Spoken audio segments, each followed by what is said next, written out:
श्रीमद् रामायणम। राम, यदि स्वयं को समान मानते हो, स्वयं को वीर मानते हो, तो आओ मुझसे युद्ध करो, दिखाओ अपना बल और संभालो मेरा प्रहार। सावधान।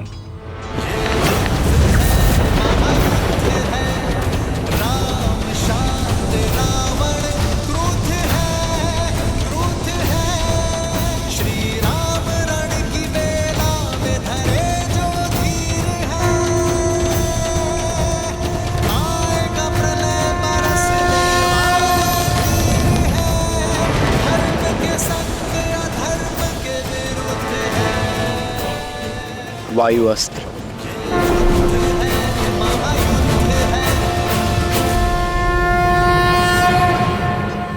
क्षमा करना नारायण, सोचा था जीवन भर अपने भाई को सद्मार्ग पर लाने का प्रयास करता रहूंगा, उनका नाश नहीं होने दूंगा, किंतु आज ना तो अपने भाई को रोक सकता और ना ही अपने भगवान से अपने भाई के लिए दया की भिक्षा मांग सकता। कदाचित इसी को ही धर्म युद्ध कहते हैं मित्र।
चिंता की अब कोई बात नहीं है महारानी।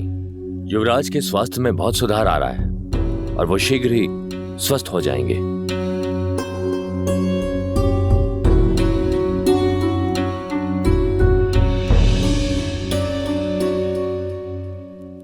ये क्या राक्षस राज, आप तो बड़े शीघ्र थक गए। मेरे प्रभु श्री राम ने तो अपना तुनीर ठीक से टटोला भी नहीं। मौन रहो मरकट, बहुत हुई चाटुकारिता। अब देखो मेरे बाण कैसे तुम्हारा, तुम्हारे राम का और तुम्हारी वानर सेना का अंत करते हैं।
लगता है रावण अपने शत्रुओं पर काल बरसा रहे हैं। ये सूर्य को ढकने वाले बाण उन्हीं के हैं।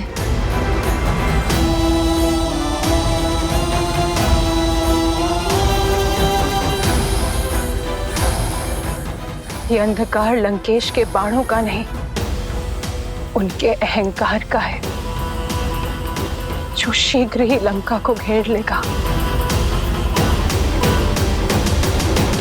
मेघों को भ्रम होता है कि उन्होंने सूर्य का मार्ग रोक दिया, पर ऐसा होता नहीं है त्रिजटा। सूर्यवंशी श्री राम के तेज के आगे रावण के अहंकार को घुटने टेकने ही होंगे।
मदारी बनने के लिए अभी कच्चे हो।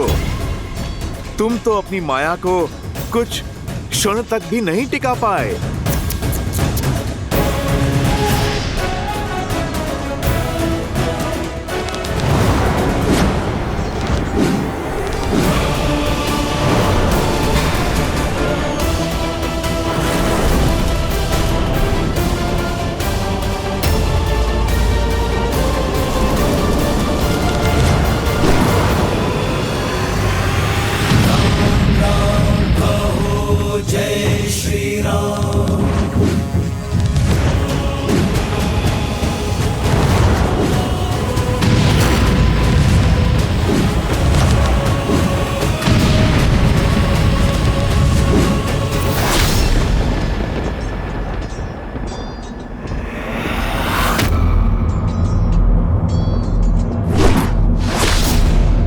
हनुमान, प्रभु आप विचलित ना हो। आपका रथ नहीं डगमगाएगा। मेरे प्रभु के लिए सहना ये प्रहार तो प्रसाद है मेरे लिए।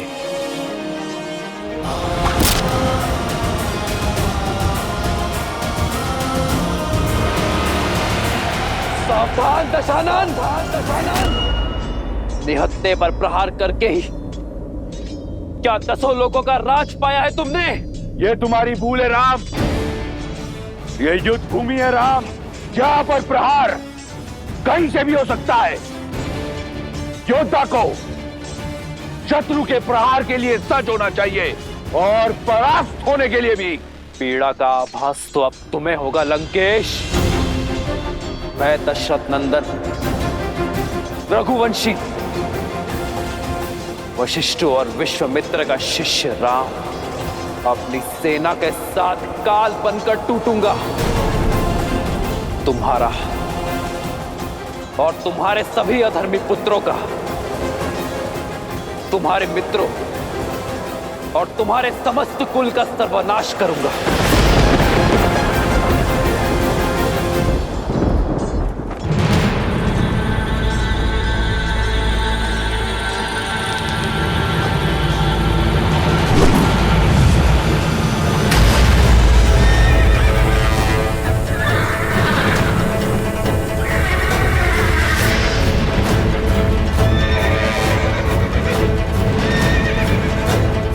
हनुमान, मुझे नीचे उतारो। आज ये वनवासी इस महाज्ञानी को एक पाठ पढ़ाएगा। जोश जोश क्रोध का ये क्षण है प्रतिशोध का, ललकार और पुकार का ये क्षण है अति विरोध का। वानरों की सेना अब तो तैयार है। जय श्री राम।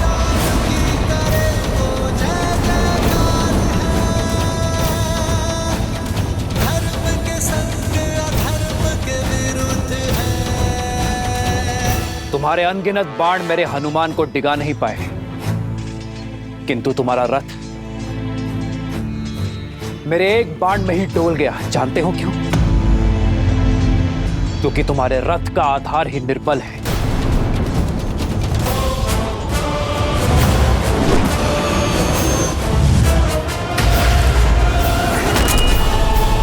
जानते हो एक राजा का रथ क्या सिखाता है? एक राजा के रथ का आधार होता है धर्म,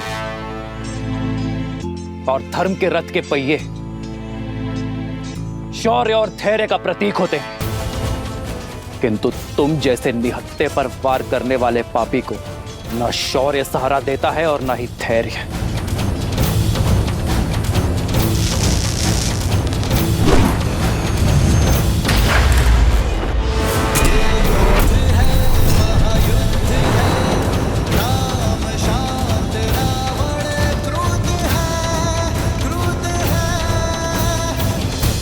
धर्म के प्रति विश्वास को दर्शाता है रथ का सारथी। बल और विवेक होते हैं रथ के अश्व, जिनके सहारे एक राजा का रथ आगे बढ़ता है। पर एक अधर्मी के पास वो शेष नहीं बचते।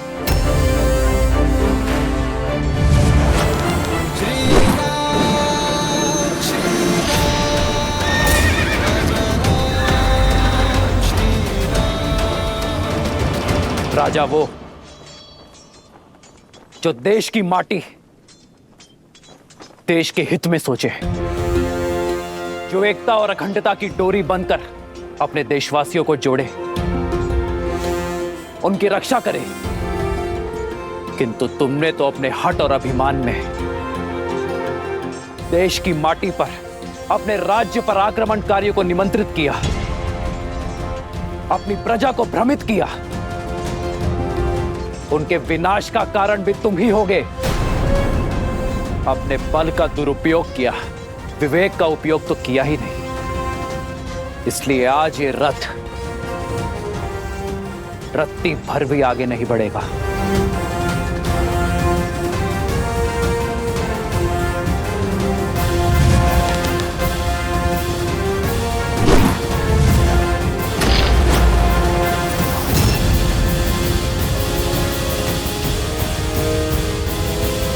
रथ की पताका सत्य का प्रतीक होती है।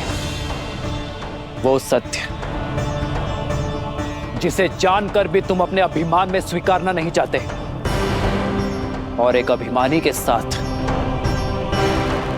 सत्य नहीं रहता।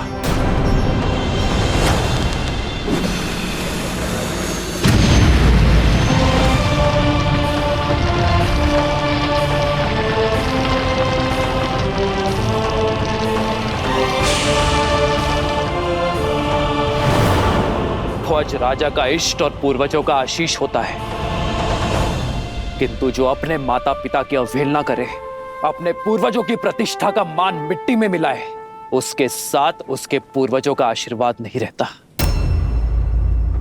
फिर चाहे वो 10 सिरों का स्वामी ही क्यों ना हो।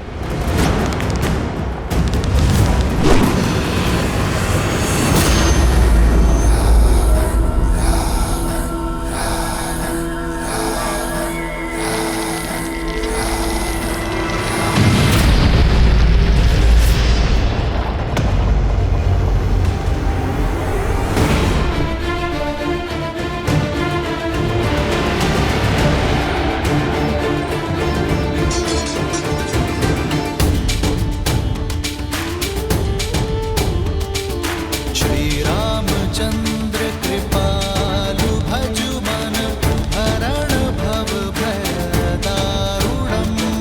श्री रामचंद्र कृपालु भजु मन हरण भव भय दारुणम्।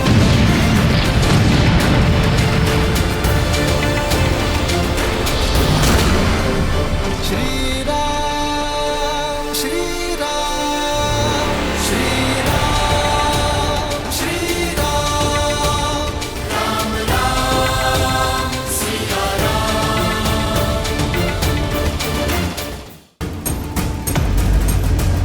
जो राजा कर्म के स्थान पर कुकर्म को अपनाता है, उसका यश भी धराशायी हो जाता है और वो स्वयं भी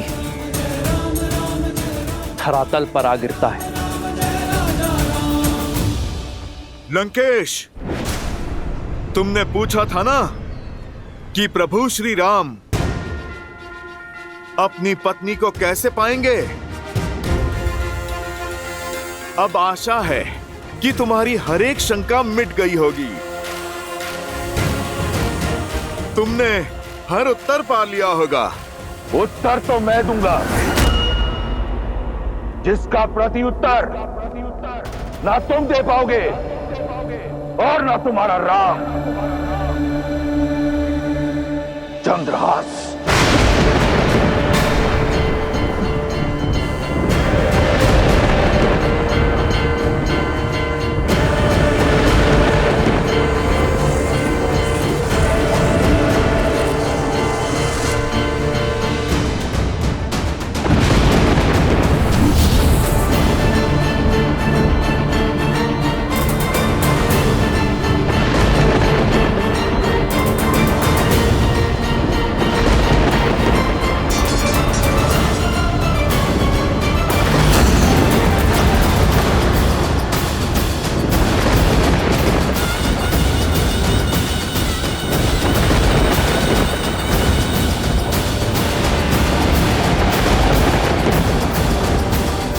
मेरे चंद्रहास के वार से तुम तो बच गए थे वानर,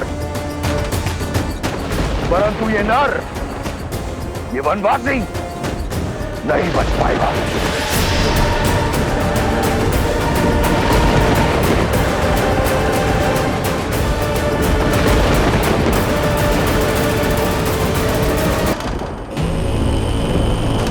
प्रभु श्री राम भी हनुमान की ही भांति महादेव के दिए इस अस्त्र के आदर में शस्त्र नहीं उठाएंगे। पर दशानन भैया, प्रभु श्री राम पर चंद्रहास संधान करने से चूकेंगे नहीं।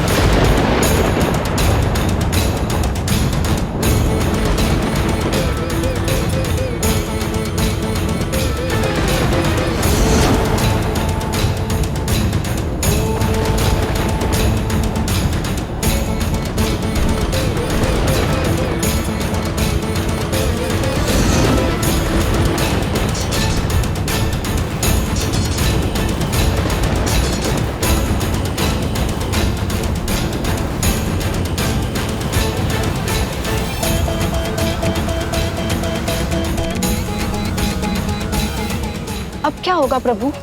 कि कैसी विचित्र दुविधा है। यदि श्री राम अपने आराध्य के अस्त्र की मर्यादा रखते हैं तो ये उनके इस अवतार का अंत होगा, और यदि वो चंद्रहास को रोकते हैं तो अपने आराध्य के अस्त्र का अपमान करने का कलंक पाएंगे। दोनों ही परिस्थितियों में धर्म हार जाएगा।